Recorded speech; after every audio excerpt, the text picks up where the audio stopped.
Hello guys, कैसे हैं आप लोग। मैं अंकित तिवारी स्वागत करता हूं आपका हमारे इस प्यारे से यूट्यूब चैनल जिसका नाम है इन फिजिक्स।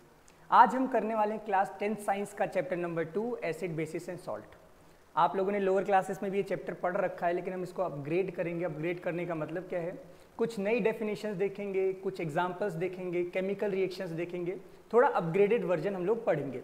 तो बच्चे, आज की क्लास का जो हमारा टॉपिक रहने वाला है वो सबसे पहले इंट्रोडक्शन कि एसिड बेस सॉल्ट होता तो होता क्या है, उसकी डेफिनेशन क्या है, हम कैसे डिफाइन करेंगे, कोई सब्सटेंस एसिड है, बेस है या सॉल्ट है।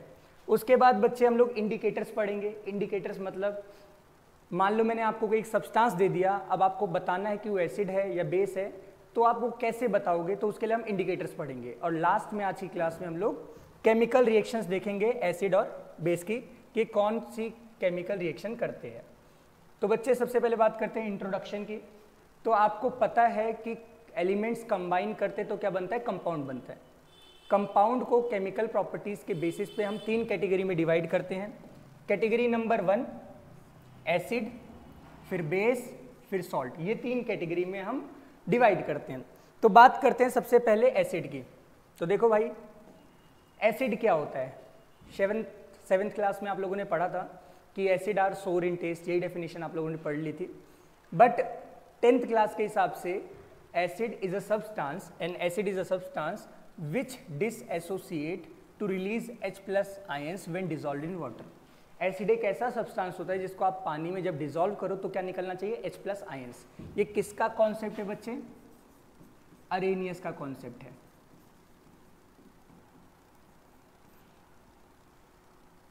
ये कॉन्सेप्ट आपका 11th क्लास में अपग्रेड होगा। अपग्रेड का मतलब क्या है, और कॉन्सेप्ट आप लोग एसिड और बेस के पढ़ोगे, बट 10th क्लास के हिसाब से एसिड वो सब्सटेंस है जो H+ देता है। क्लियर है बच्चे। जैसे एग्जांपल के लिए देखो, HCl जब पानी में डालोगे, AQ का मतलब क्या है, पानी में जब आपने डाला तो क्या मिलेगा, H+ AQ और Cl- AQ। नेक्स्ट H2SO4 है आपका सल्फ्यूरिक एसिड। ये जब पानी में डालोगे तो H+ मिलेगा और SO4 2- मिलेगा। HNO3 नाइट्रिक एसिड, जब पानी में डालोगे तो H+ मिलेगा और NO3- मिलेगा। H3PO4 फॉस्फोरिक एसिड, अगर हम लोग डालेंगे तो H+ मिलेगा और PO4 3- मिलेगा। नेक्स्ट कार्बोनिक एसिड, H+ मिलेगा और CO3 2- मिलेगा। नेक्स्ट प्रॉपर्टीज अगर मैं एसिड की बताऊं तो एसिड्स आर सोर इन टेस्ट। एसिड्स ब्लू लिटमस को रेड कलर में चेंज कर देते हैं। जैसे मान लो आपके पास बच्चे यहाँ पर एसिड है, ये आपका एसिड है, इसमें अगर आप ब्लू लिटमस डालोगे तो कौन से कलर का हो जाएगा बच्चे, ये हो जाएगा हमारा रेड कलर का। क्लियर है। नेक्स्ट बात करते हैं बेस। जैसे आप लोगों ने एसिड की डेफिनेशन देखी, वैसे बेस क्या होता है। A base is a substance which dissociate OH- ions when dissolved in water. जब आप वाटर में डिसॉल्व करोगे तो आपको क्या मिलेगा बच्चे, OH- आयंस मिलेंगे। जैसे एग्जाम्पल के लिए NaOH जब इसको आप पानी में डिसॉल्व करते हो तो क्या मिलता है, Na+ और OH-। इसका जो कॉमन नेम होता है वो आपको याद रखना है, इसका कॉमन नेम होता है कॉस्टिक सोडा। नेक्स्ट एग्जाम्पल आप लोगों के सामने है पोटेशियम हाइड्रोक्साइड। जब पानी में आप डिसॉल्व करोगे तो क्या मिलेगा, K+ और OH-। Same way magnesium hydroxide, इसका कॉमन नेम होता है मिल्क ऑफ मैग्नीशिया। जब पानी में डिसॉल्व करोगे तो Mg2+ और OH-। इसी तरह से अगर मैं आपको बताऊं तो जितने भी मेटल के हाइड्रोक्साइड्स होते हैं they are basic in nature. Metal hydroxide जैसे aluminium hydroxide, ferric hydroxide, they all are bases. मैं प्रॉपर्टी की बात करूं तो जैसे आपने एसिड में देखा था सोर इन टेस्ट, वैसे आपके बेसिस क्या होते हैं बच्चे, बिटर इन टेस्ट। और जैसे वहां पर ब्लू लिटमस रेड हो रहा था, यहाँ पर रेड लिटमस किस में कन्वर्ट हो जाता है, ब्लू में। जैसे एग्जांपल के लिए इधर हमारे पास एक इमेज है, इसमें आपने बेस लिया है, ये हमारे पास क्या है बच्चे, बेस। अगर इसमें आप लोग रेड लिटमस को डालोगे तो एक कौन से कलर का हो जाएगा, ब्लू कलर का चेंज हो जाएगा। नेक्स्ट बात करते हैं सोल्ट। सॉल्ट क्या होती है, तो देखो एसिड और बेस जब रिएक्ट करते हैं तो क्या बनता है, सॉल्ट और water. Acid and bases react with each other to produce salt and water. जैसे एग्जांपल के लिए देखो NaOH और HCl, जब कंबाइन करेंगे तो क्या बनेगा, NaCl और H2O। इस रिएक्शन का नाम भी होता है जो हम आगे पढ़ेंगे, लेकिन यहाँ पर क्या बनी है, ये है हमारी सॉल्ट और ये क्या है, वाटर। एक और चीज़ ध्यान से सुनो, सॉल्ट मतलब ये नहीं कि उसे आप कंज्यूम कर सकते हो। सॉल्ट क्या होता है, एक प्रोडक्ट होता है जब एसिड और बेस क्या करते हैं, रिएक्ट करते हैं। जैसे NaCl एक सॉल्ट है जिसको आप कंज्यूम भी कर सकते हो, ये कॉमन सॉल्ट है जो घरों में यूज होती है, इसको आप कंज्यूम कर सकते हो। बट एक और एग्जांपल अगर मैं लेता हूँ, एग्जांपल नंबर 2, मान लो बेस मैंने लिया है सोडियम हाइड्रोक्साइड, मैं एसिड ले लेता हूँ मान लो सल्फ्यूरिक एसिड, तो क्या बनेगा बच्चे, सोडियम सल्फेट, और साथ में क्या बनेगा, water. According to the definition ये जो आपका सोडियम सल्फेट है ये भी क्या है बच्चे, सॉल्ट, लेकिन इस सॉल्ट को आप कंज्यूम नहीं कर सकते। तो इतना ही आपको याद रखना है, salt is a product when acid and bases react with each other. उसे आप कंज्यूम कर भी सकते हो और नहीं भी कर सकते। जैसे कंज्यूम किसे कर सकते हो, NaCl जो कॉमन सॉल्ट होती है, बट Na2SO4 को आप कंज्यूम नहीं कर सकते। आगे बात करते हैं इंडिकेटर्स की। अभी इंडिकेटर्स क्या होते हैं, देखो आपके सामने मैंने सॉल्यूशन रख दिया, ट्रांसपेरेंट सॉल्यूशन होता है जनरली, कोई एक सॉल्यूशन रख दिया और मैंने बोला मुझे बताओ ये एसिड है, बेस है या सॉल्ट है। अब आपके सामने प्रॉब्लम है, आप कैसे बता सकते हो कोई सब्सटेंस एसिड है या बेस है, उसे चेक तो नहीं करेंगे, टेस्ट थोड़ी करेंगे, क्योंकि कुछ हार्मफुल भी हो सकता है। तो उसके लिए क्या होते हैं इंडिकेटर्स। इंडिकेटर्स क्या होते हैं, वो सब्सटेंस होते हैं बच्चे जो कि किसी भी कंपाउंड के एसिडिटी और बेसिसिटी के बारे में बताते हैं। कैसे बताते हैं, बाय चेंजिंग कलर और स्मेल। इंडिकेटर्स को हम 3 कैटेगरी में डिवाइड करते हैं। सबसे पहला है हमारा नेचुरल इंडिकेटर्स। नेचुरल इनका नाम इसलिए है क्योंकि ये लोग नेचर से मिलते हैं, नेचुरली मिल जाते हैं। दूसरा है सिंथेटिक, इनको हम कहाँ प्रिपेयर करते हैं, लैब में प्रिपेयर करते हैं। और तीसरा है हमारे पास ऑल फैक्ट्री। ये ऑल फैक्ट्री कहाँ प्रिपेयर, ऑल फैक्ट्री क्या होता है बच्चे, स्मेल से रिलेटेड है। ये स्मेल से कैसे रिलेटेड है, उनकी ज़रूरत क्या है, ये अभी डिस्कस करते हैं हम लोग। तो सबसे पहले बात करते हैं नेचुरल। नेचुरल इंडिकेटर मैंने अभी आपको बताया नेचुरली मिलते हैं। जैसे कि पहला है हमारा लिटमस, ये लिचन नाम के एक ऑर्गेनिज्म से डिराइव होता है, राइट। ये करता क्या है, एसिड को जब अगर एसिड होगा तो ब्लू से कौन से कलर में कन्वर्ट कर देगा, रेड में। जैसे मान लो आपके पास एक एसिड है और ब्लू लिटमस को उसमें डालोगे तो रेड कलर का हो जाएगा। अगर रेड कलर डालोगे तो रेड को कोई चेंज नहीं आएगा। बेस क्या करता है, रेड से किस में कन्वर्ट हो जाता है बच्चे, ब्लू में। रेड से किस में कन्वर्ट हो जाता है, ब्लू में। तो अगर आपसे पेपर में सवाल पूछा जाता है, एक आपने केमिकल लिया है, उस केमिकल में जब आपने ब्लू लिटमस डाला और रेड कलर का हो गया, तो बताओ वो क्या है। तो आपको क्लियर हो जाना चाहिए वो क्या है, एसिड है। रेड में डी आता है, एसिड में भी डी आता है, तो रेड कलर अगर लास्ट है तो उसका मतलब वो सब्सटेंस क्या है, एसिड है। दूसरा बच्चे आपके पास एक नेचुरल होता है जिसका नाम है टर्मरिक, हल्दी।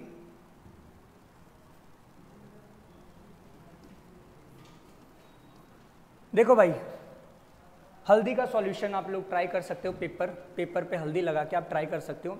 अगर उस पर आप एसिड डालोगे तो कोई चेंज नहीं आएगा, लेकिन अगर आप उस पर बेस डालोगे तो रेड ब्राउन कलर का हो जाता है। जैसे रियल लाइफ में आपने देखा भी होगा, अगर कपड़ों पे हल्दी लग जाती है और उस पर अगर साबुन हम लोग अप्लाई करें, साबुन लगा दें, तो रेड ब्राउन कलर आ जाता है। क्यों, क्योंकि हमारा साबुन क्या होता है, बेसिक नेचर का होता है।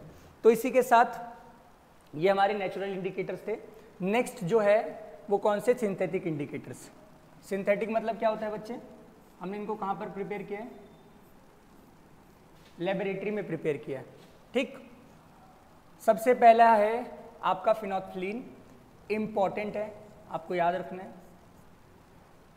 जो आपका फिनोल्फ्थालीन होता है ये कलरलेस सब्सटेंस होता है, इसका कोई कलर नहीं होता है। एसिड के साथ अगर आप करोगे, देखो एसिड अगर इसमें डालोगे, एसिड में अगर इस सब्सटेंस को डालोगे तो कोई कलर चेंज नहीं होगा, लेकिन अगर बेस में डालोगे तो कौन सा कलर हो जाएगा, पिंक। जैसे फॉर एग्जांपल यहाँ पर ये एसिडिक सब्सटेंस था, आपने इसमें 2-3 ड्रॉप डाला फिनोल्फ्थालीन का, लेकिन कलर चेंज नहीं हुआ, तो इसका मतलब ये एसिड है।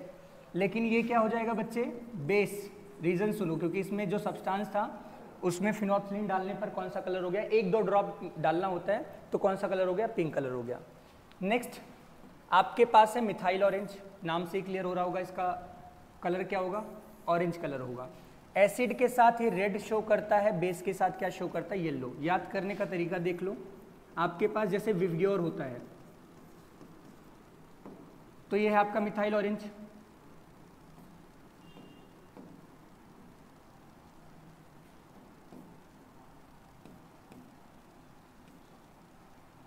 ये है आपका देखो बच्चे मिथाइल ऑरेंज। रेड मतलब एसिड और ऑरेंज के पीछे होता है येलो, येलो मतलब बेस। क्लियर है भाई। नेक्स्ट बात करते हैं ऑल्फैक्टरी इंडिकेटर्स और इनकी ज़रूरत क्या पड़ती है। देखो भाई, जैसे मान लो कोई ब्लाइंड पर्सन है तो वो कलर चेंज नहीं देख पाएगा, उसे कलर नहीं पता कि रेड हो रहा है ब्लू हो रहा है, तो जज नहीं कर पाएगा एसिडिटी और बेसिसिटी को। इसके लिए ऑल्फैक्टरी इंडिकेटर्स हैं। ये ऑल्फैक्टरी इंडिकेटर्स एक्चुअल में स्मेल चेंज करते हैं और स्मेल चेंज के बेसिस पे आप लोग जज करते हो जो सब्सटेंस है वो एसिड है या बेस। जैसे vanilla essence, onion juice, clove oil, ये सारे क्या हैं आपके ऑल्फैक्टरी इंडिकेटर्स। अगर मैं देखो आपके पास एसिडिक सब्सटेंस है और उसमें मान लो मैंने अनियन जूस डाल दिया, तो अनियन की एक स्ट्रॉन्ग स्मेल होती है जिसको कोई भी पहचान सकता है। तो अगर एसिडिक सब्सटेंस में आप अनियन जूस डालोगे तो यहाँ पर नो स्मेल चेंज आएगा। नो स्मेल चेंज का मतलब क्या है, आपकी जो अनियन की खुशबू थी, जो अनियन की स्मेल थी, आपको सेंस हो जाएगी। लेकिन अगर आपने बेस लिया है और बेस में अगर आप अनियन जूस डाल रहे हो तो होगा क्या, जो अनियन की स्मेल है वो वैनिश हो जाएगी।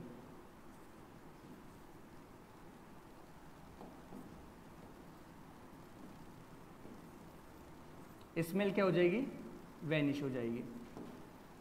देखो एसिड के साथ कोई स्मेल चेंज नहीं होता, जैसे क्लोव ऑयल डाल दोगे तो क्लोव की खुशबू आती रहेगी, लेकिन अगर बेस में डालोगे तो स्मेल क्या हो जाती है, वैनिश हो जाती है। चाहे वो क्लोव ऑयल हो, चाहे वेनिला एसेंस हो, चाहे आपका क्या हो अनियन जूस हो। ऐसा क्यों होता है, इसका रीजन सुन लो भाई। देखो ये आपका एसिड है, अनियन जूस में भी एक पर्टिकुलर एसिड है, तो एसिड एसिड मतलब कोई रिएक्शन नहीं होगी और जो स्मेल है आपकी अनियन की आती रहेगी।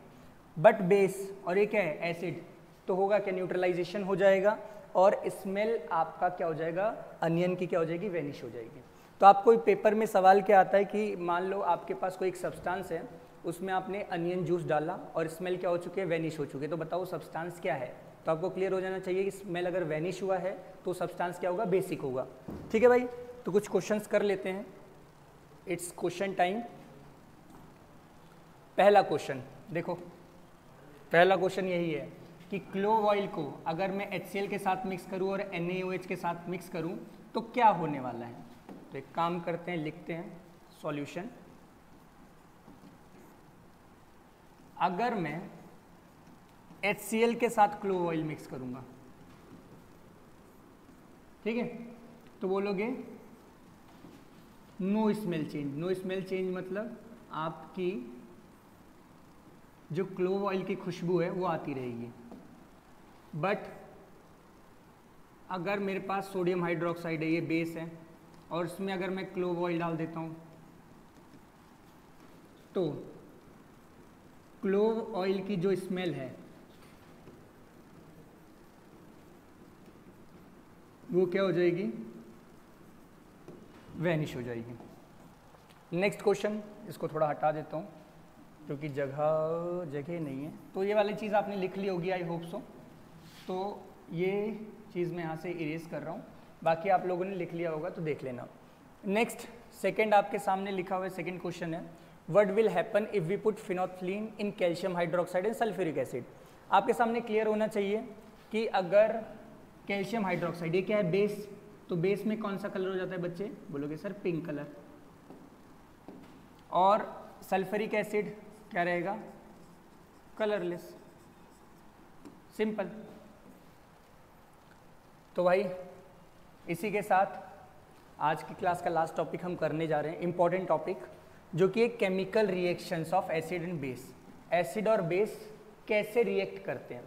तो ध्यान से सुनो बच्चे, मेटल को अगर आप एसिड में डालोगे तो सॉल्ट और हाइड्रोजन गैस बनता है, सॉल्ट और हाइड्रोजन गैस।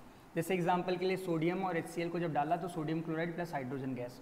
कौन सी रिएक्शन होती है, डिस्प्लेसमेंट, क्योंकि मेटल्स जो होते हैं they are more reactive as compare to hydrogen. जैसे सोडियम, पोटेशियम, मैग्नीशियम, ऐसे ही मेटल्स है जो हाइड्रोजन से कम रिएक्टिव हैं, बट जनरली आपके जो मेटल्स होते हैं, जैसे आपको सीरीज़ याद होगी, जिन्होंने भी गोल्डन रूल्स वाली वीडियो देखी है, वो ये सीरीज़ होती है काशीनाथ का माली, आलू ज़रा फीके पकाता है, कौन है आगे आओ। तो जितने भी मेटल से बच्चे इस हाइड्रोजन से ऊपर, वो क्या करेंगे, एसिड में हाइड्रोजन को डिस्प्लेस कर देंगे, तो क्या बनेगा, सॉल्ट प्लस हाइड्रोजन गैस। जैसे एक और एग्जांपल ले लेते हैं हम लोग, एग्जांपल नंबर 2। मान लो यहाँ पर मैग्नीशियम है और यहाँ पर फिर से HCl है, तो क्या बनेगा, MgCl2 प्लस में H2। तो पहले तो आपको कंप्लीट करनी होती है रिएक्शन, उसके बाद एक चीज़ याद रखना होता है, जो हाइड्रोजन गैस ये रिलीज हुई है, इसका टेस्ट होता है। इसके टेस्ट का नाम है पॉप साउंड टेस्ट। ये पॉप साउंड टेस्ट क्या होता है, जैसे हाइड्रोजन गैस जो रिएक्शन में निकली, उसको अगर आप स्टोर करके अगर आप फ्लेम के पास लेके जाओगे तो कैसा साउंड आएगा, पॉप साउंड। क्या आएगा, जब हाइड्रोजन गैस को फ्लेम पे लेके जाओगे तो कैसा साउंड मिलेगा, पॉप साउंड। ठीक है भाई। नेक्स्ट बात करते हैं metal plus base. Metal plus base तो सॉल्ट ही बनता है, कॉम्प्लेक्स और हाइड्रोजन गैस, तो इसको आपको याद रखना है। चाहे आप मेटल को एसिड से रिएक्ट कराओ, चाहे बेस से रिएक्ट कराओ, आपको हाइड्रोजन गैस मिलता है। जैसे एग्जांपल के लिए जिंक और सोडियम हाइड्रोक्साइड, क्या बनता है ये, सोडियम जिंकेट। इसका नाम क्या होता है, सोडियम जिंकेट प्लस में हाइड्रोजन गैस। जैसे दिमाग में एक चीज़ आ रही होगी क्वेश्चन कि सर ये फॉर्मूला हमें कैसे पता चलेगा, कैसे लिखना है, तो सिंपल सा देखो, जिंक का ऑक्साइड होता है ZnO, क्लियर है। सोडियम का ऑक्साइड होता है Na2O। कुछ नहीं करना, आपको इन दोनों फॉर्मूला को क्लब कर देना है। सोडियम ज़्यादा रिएक्टिव है तो Na2, Zn, उसके बाद क्या जाएगा O2, तो आपका क्या बन गया, सोडियम जिंकेट। जैसे ही मान लो मैं आपसे बोलूं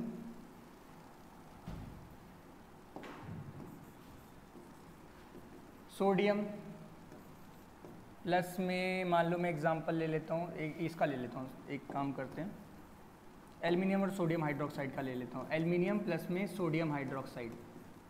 तो बच्चे क्या होगा, हाइड्रोजन गैस, लेकिन साथ में एल्युमिनियम ऑक्साइड और सोडियम ऑक्साइड की कॉम्प्लेक्स सॉल्ट। कॉम्प्लेक्स सॉल्ट कैसे लिखोगे, ये है Na2O, एल्युमिनियम का होता है Al2O3, दोनों को क्लब करोगे तो क्या बन जाएगा फॉर्मूला, 2 सोडियम 2 एल्युमिनियम 4 ऑक्सीजन। तो इसका नाम क्या हो जाएगा, सोडियम एल्यूमिनेट। तो आपको ये फॉर्मूला लिखना आ चुका है, कुछ नहीं करना, सिंपल दोनों मेटल्स के ऑक्साइड लिखने और दोनों को क्या कर देना है, क्लब कर देना है। क्लियर है भाई। नेक्स्ट फिर से वही है हमारा कि हाइड्रोजन गैस के टेस्ट के लिए क्या होता है, पॉप साउंड टेस्ट होता है। नेक्स्ट रिएक्शन है मेटल कार्बोनेट और बाइकार्बोनेट एसिड के साथ कैसे रिएक्ट करते हैं। ध्यान से सुनो, सॉल्ट बनता है, कार्बन डाइऑक्साइड बनता है, वाटर, यहाँ पर ये वाटर लिखना है, ये गलती से आ गया है, हाइड्रोजन गैस नहीं आएगा, सिर्फ और सिर्फ वाटर आएगा। जैसे एग्जांपल के लिए कैल्शियम कार्बोनेट, कैल्शियम कार्बोनेट जब HCl से रिएक्ट करेगा तो क्या बनेगा, कैल्शियम क्लोराइड, कार्बन डाइऑक्साइड और वाटर।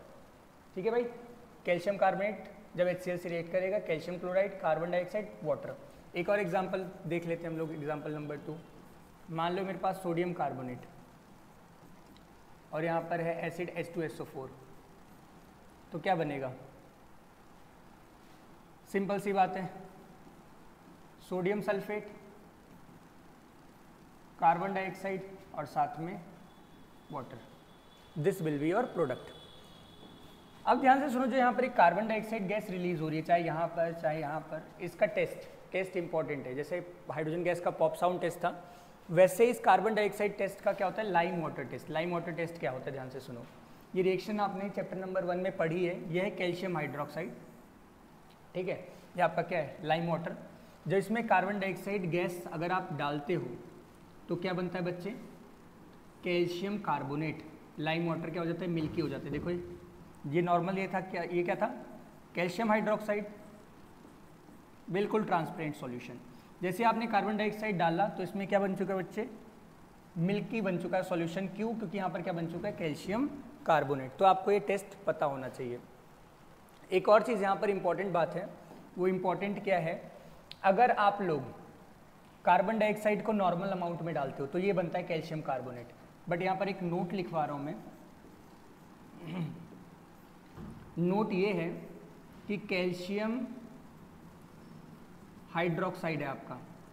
अभी भी आप कार्बन डाइऑक्साइड डाल रहे हो तो बोलोगे सर बनना ही चाहिए, लेकिन अगर कार्बन डाइऑक्साइड को हम लोग एक्सेस में डाल देते, इंपॉर्टेंट है ये, अगर हम लोग कार्बन डाइऑक्साइड को एक्सेस में डालते हैं तो हमारा कैल्शियम बाइकार्बोनेट बनता है बच्चे। देखो ये आपका पानी में इनसॉल्युबल होता है, but calcium bicarbonate is soluble in water. तो सिंपल सी बात याद रखना, पेपर में अगर आता है कि लाइम वाटर से आपने कार्बन डाइऑक्साइड को पास किया है शॉर्ट ड्यूरेशन के लिए, तो क्या बनेगा, कैल्शियम कार्बोनेट। बट अगर एक्सेस में लॉन्ग ड्यूरेशन के लिए पास किया तो क्या बनेगा आपका, calcium bicarbonate. It is very very important.